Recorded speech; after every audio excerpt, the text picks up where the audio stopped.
Saudara, DPP Partai Demokrasi Indonesia Perjuangan resmi memecat Joko Widodo, Gibran Rakabuming Raka, Bobi Nasution. Ketua DPP Bidang Kehormatan PDIP, Komarudin Watubun membacakan surat pemecatan Jokowi, Gibran, dan Bobi yang ditandatangani Ketua Umum PDI Perjuangan, Megawati Soekarno Putri, dan Sekjen Hasto Kristianto. Komarudin mengaku diperintahkan langsung oleh Megawati untuk membacakan surat itu. Dalam surat yang ditandatangani 4 Desember 2024 tertulis, Jokowi, Gibran, dan Bobi dilarang melakukan kegiatan dan menduduki jabatan apapun yang mengatasnamakan PDIP. Memberi sanksi organisasi berupa pemecatan kepada Joko Widodo dari keanggotaan Partai Demokrasi Indonesia Perjuangan. Terhitung setelah dikeluarkannya surat pemecatan ini, maka DPP PDI Perjuangan tidak ada hubungan dan tidak bertanggung jawab atas segala sesuatu yang dilakukan oleh saudara Joko Widodo. Menetapkan 1. Memberi sanksi organisasi berupa pemecatan kepada Gibran Rakabuming Raka dari keanggotaan Partai Demokrasi Indonesia Perjuangan. Memberikan sanksi organisasi berupa pemecatan kepada Muhammad Bobi Afif Nasution dari keanggotaan Partai Demokrasi Indonesia Perjuangan. DPP PDI Perjuangan akan mempertanggungjawabkan surat keputusan ini pada Kongres yang akan datang. Ditetapkan di Jakarta pada tanggal 4 Desember 2024. Dalam bagian pertimbangan, surat keputusan DPP PDIP nomor 1649 tahun 2024 tentang pemecatan Joko Widodo dari keanggotaan Partai Demokrasi Indonesia Perjuangan tertulis, Joko Widodo melanggar ADART Partai tahun 2019 serta Kode Etik dan Disiplin Partai dengan melawan keputusan partai terkait dukungan Capres-Cawapres pasangan Ganjar Mahfud yang diusung PDIP pada pemilu 2024 dan mendukung Capres-Cawapres dari Koalisi Indonesia Maju serta menyalahgunakan kekuasaan untuk mengintervensi Mahkamah Konstitusi. Dikategorikan sebagai pelanggaran berat. Sementara pemecatan Gibran berdasarkan surat keputusan DPP PDIP nomor 1650 tahun 2024 yang pertimbangannya berisi Gibran Rakabuming Raka melanggar ADART Partai tahun 2019 serta Kode Etik dan Disiplin Partai dengan melawan keputusan partai terkait dukungan Capres-Cawapres pasangan Ganjar Mahfud yang diusung PDIP pada pemilu 2024 dengan mencalonkan diri. Hasil intervensi kekuasaan terhadap Mahkamah Konstitusi dikategorikan sebagai pelanggaran berat.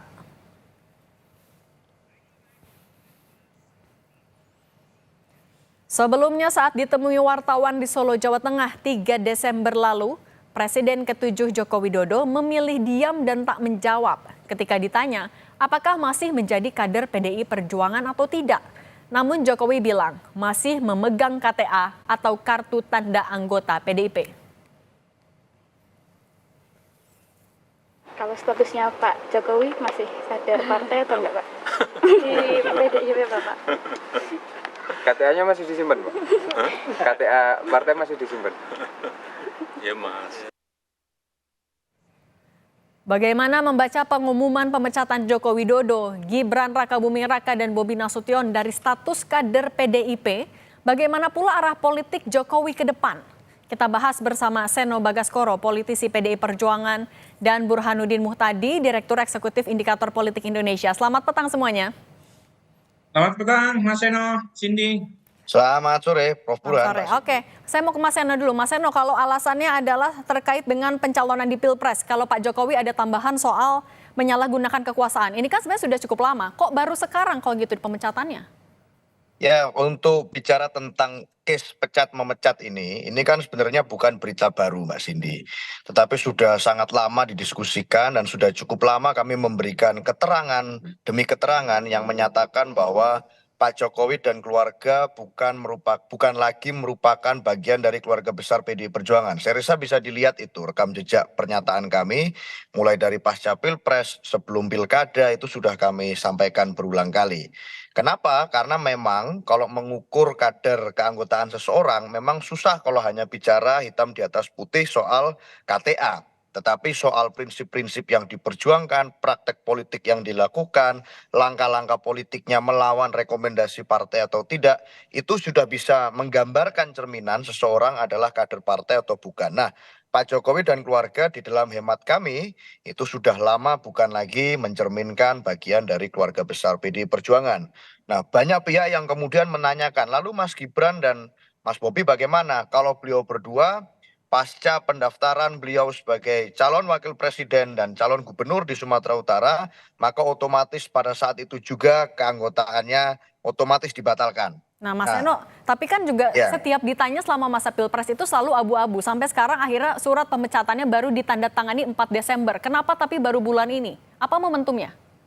Ya karena saya rasa itu kan hanya soal hitam di atas putih. Tetapi kalau bicara tentang sikap, tentang bagaimana seluruh kader partai menyatakan secara terbuka, bagaimana langkah-langkah politik yang dilakukan Pak Jokowi itu kami anggap mencederai sendi-sendi demokrasi, melukai prinsip perjuangan partai dan seterusnya. Saya rasa sikap itu sebenarnya jauh lebih keras jika hanya dibandingkan dengan soal kertas surat menyurat secara formal. Nah, tapi memang secara administratif kami harus membuat surat ini pasca semua momentum proses tahun politik sudah selesai. Kami juga sudah membuka kesempatan sebenarnya menunggu kapan pihak-pihak yang seperti Pak Jokowi mau untuk datang ke partai mengembalikan KTA, tetapi kan ikhtiar itu tidak kunjung dilakukan. Keteladanan baik itu datang tanpa muka, keluar tanpa muka juga tidak kunjung dilakukan. Tetapi langkah-langkah politiknya di Pilpres, langkah-langkah politiknya di Pilkada, termasuk dalam konteks menggerakkan seluruh ambisi kekuasaan dengan berbagai instrumen, itu dilakukan terus-menerus, yang itu berseberangan dengan prinsip dan sikap partai, maka dengan harus kami lakukan suatu langkah yaitu sanksi pemecatan. Saya rasa itu adalah akumulasi dari proses tahun politik kemarin. Itu Mbak Cindy. Akumulasi. Nah, kalau Mas Burhan membacanya sebenarnya, kenapa baru sekarang? Apakah ada kaitannya dengan Pak Jokowi yang sudah tidak lagi jadi presiden, makanya pemecatannya baru sekarang? Ya, pertama memang kita harus membedakan antara pendekatan legalistik, formalistik yang ditempuh oleh PDI Perjuangan dengan pendekatan yang bersifat sosiologis. Dari sisi sosiologis elektoral sebenarnya sudah terjadi pemecatan tanda kutip ya jauh-jauh hari sebelum secara resmi diumumkan hari ini. Nah, tetapi secara legal memang baru diumumkan sekarang. Nah, pertanyaan Cindy itu berkaitan dari pendekatan legalistik tadi. Ya, tentu saja pendekatan legalistik ini tidak bisa dipisahkan dari strategi elektoral juga. Sebab kalau misalnya diumumkan pemecatan secara formal pada saat momentum elektoral, itu punya efek yang kurang positif juga buat PDI Perjuangan. Karena bagaimanapun Pak Jokowi masih punya pendukung, sementara pendukung Pak Jokowi sebagian overlap dengan pendukung PDI Perjuangan. Jadi saya sendiri bisa memahami kenapa pendekatan legalistiknya baru diambil sekarang. Sementara jauh-jauh hari PDI Perjuangan sudah, tanda kutip ya, pisah ranjang dengan Pak Jokowi, tetapi secara formal akad perceraiannya ya baru diputuskan hari ini. Artinya memang menunggu rangkaian pilkada selesai, Mas Burhan? Ya lagi-lagi wajar ya, apalagi kita tahu wajar dalam pengertian begini Cindy. Bagaimanapun partai kan ingin mendapatkan dukungan banyak dari pemilih. Dan pemilih itu bisa datang dari banyak kantong kan, termasuk dari kantong pendukung Pak Jokowi sekalipun. Tetapi dalam pilkada kemarin kan terlihat perbedaan rute atau pisah ranjang antara PDI Perjuangan dengan Pak Jokowi makin dalam. Di beberapa tempat di kantong PDI Perjuangan Pak Jokowi langsung kampanye buat calon yang berbeda dengan calon resmi yang diusung oleh PDI Perjuangan. Bahkan misalnya di Sragen, di Boyolali, di Solo, itu calon-calon yang diusung PDI Perjuangan dilawan oleh calon yang mendapatkan dukungan full force dari Pak Jokowi. Dan kebetulan memang menang ya calon yang diusung oleh Pak Jokowi. Di Solo Respati menang, di Boyolali juga demikian, di Sragen juga demikian. Jadi makin kentara perbedaan jalan itu. Oke, akumulasi juga ya Mas Burhan. Saya mau balik lagi ke Mas Eno. Mas Eno, tapi kalau surat pemecatan ini sudah disampaikan secara langsung ke Pak Jokowi, Mas Gibran, dan Mas Bobi? Ya, saya rasa dengan hari ini diumumkan, itu kan sudah menjadi suatu berita yang pasti juga akan diketahui oleh beliau-beliau. Tapi secara resmi juga pasti suratnya akan kami kirimkan Dan saya rasa karena sudah tertanggal 4 Desember, sebetulnya itu hanya masalah soal waktu. Tetapi masalah pengumuman resmi partai, saya rasa hari ini sudah satu sikap yang jelas, satu sikap yang clear, sehingga apapun yang dilakukan Pak Jokowi, yang dilakukan Mas Gibran, yang dilakukan Mas Bobi setelah dari tanda tangan surat itu diterbitkan, hari ini diumumkan secara resmi, maka apapun yang dilakukan beliau-beliau sudah tidak ada sangkut pautnya lagi dengan PDI Perjuangan. Secara resmi bahkan partai di Rakernas juga sudah meminta maaf kepada rakyat Indonesia jika ada kader-kader yang dianggap kemudian melukai prinsip demokrasi, melukai prinsip-prinsip kerakyatan, dan itu termasuk terhadap Pak Jokowi dan keluarga. Saya rasa hari ini sudah clear, sikapnya sudah jelas secara sosiologis, Prof. Burhan tadi meminjam istilahnya, dan secara legal formal juga sudah jelas. Saya rasa itu Mbak Cindy. Oke, Mas Burhan, tapi kalau menurut Anda setelah pemecatan ini, peta politiknya Pak Jokowi arahnya akan kemana? Ya, sebenarnya sudah terlihat ya, terutama pasca pengumuman beberapa waktu lalu, meskipun legalnya baru diumumkan beberapa waktu terakhir, tetapi sebelumnya kan sudah ada tanda-tanda sikap dari PD Perjuangan yang makin jauh dari Pak Jokowi ya. Ada dua opsi saya kira ya. Opsi yang pertama, Pak Jokowi masuk ke dalam partai yang ada selain PD Perjuangan tentu saja. Bisa Gerindra. Mas Burhan? Oke, kami perbaiki lagi komunikasi dengan Mas Burhan. Oke, kalau gitu saya ke Mas Seno dulu. Kalau Mas Seno, bagaimana menanggapi arahnya sinyal-sinyal Pak Jokowi? Kan tampaknya juga mulai komunikasi dengan partai-partai lain. Ada Gerindra, ada Golkar. Mas Seno menanggapinya seperti apa? Ya silakan saja, saya rasa itu hak konstitusional semua warga negara untuk berhimpun, berpartai, berkelompok, bergabung dengan partai politik manapun. Tetapi kalau bicara kepartaian itu kan tidak bisa. Kalau sumbernya adalah ambisi orang per orang. Itu harus dipandu oleh sebuah cita-cita bersama, oleh sebuah aturan main organisasi, oleh sebuah keinginan, komitmen untuk mematuhi peraturan. Nah dari rekam jejak Pak Jokowi sebagai kader partai di PDI Perjuangan itu kan berlawanan semua dengan prinsip itu. Nah apakah partai-partai politik lain siap dengan situasi gerak politik yang semacam itu? Apakah keteladanan semacam itu yang layak untuk ditunjukkan pada anak-anak muda seperti saya dan teman-teman? Nah silakan saja, itu adalah pilihan dari masing-masing. Saya rasa itu, Mbak. Oke, Mas Burhan, tadi kita balik lagi Ya, soal tadi arahnya putus. Pak, ya kayak arahnya Pak Jokowi setelah dipecat dari PDIP. Hitung-hitungan Pak Jokowi kira-kira akan kemana dan seberapa berpengaruh di peta politik nasional ke depannya? Ya, jadi ada dua opsi. Opsi yang pertama, Pak Jokowi masuk ke partai yang sudah ada, selain PD Perjuangan tentu saja. Nah, bisa Gerindra, bisa Golkar. Tapi ada opsi yang kedua, Pak Jokowi tidak masuk partai politik manapun. Tetapi bukan berarti pengaruhnya secara politik itu tidak ada. Jadi dia ingin beyond dari urusan partai formal.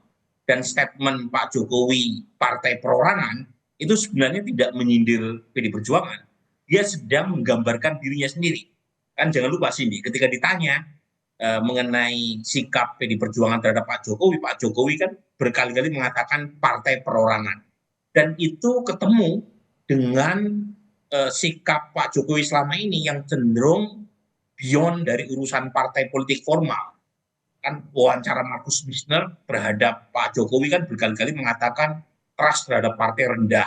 Dan karenanya dia ingin memanfaatkan popularitas personal untuk kepentingan politik secara umum tanpa melalui partai politik secara institusional. Ini pendekatan yang memang berbeda 180 derajat dengan Ibu Mega yang kita tahu mengedepankan pentingnya politik institusi kepartean. Ya. Jadi ada dua opsi itu. Nah, mana yang lebih kuat? Per hari ini sepertinya yang kedua. Ya, jadi sepertinya Pak Jokowi tidak ingin masuk dalam partai politik formal yang ada, entah itu PD Perjuangan atau Golkar, tetapi pengen mewarnai politik. Ya. Karena dia tahu bahwa sentimen terhadap partai masih negatif, tetapi fungsi kepartean, tanda kutip, itu dijalankan oleh Pak Jokowi. Jadi lagi-lagi ini perkembangan hari ini belum tentu menutup pintu buat Pak Jokowi untuk masuk ke gelanggang politik formal. Oke, ada dua opsi tadi. Cenderungan Pak Jokowi untuk masuk politik secara informal itu lebih mengemuka ketimbang masuk politik formal dan institusional. Oke, ada dua opsi tadi pada intinya. Mas Burhan dan Mas Seno, terima kasih sudah berbagi di Kompas Petang. Sehat selalu semuanya. Terima kasih Mbak Cindy, Prof. Burhan. Terima kasih Mas Seno, Terima Mas kasih. Cindy.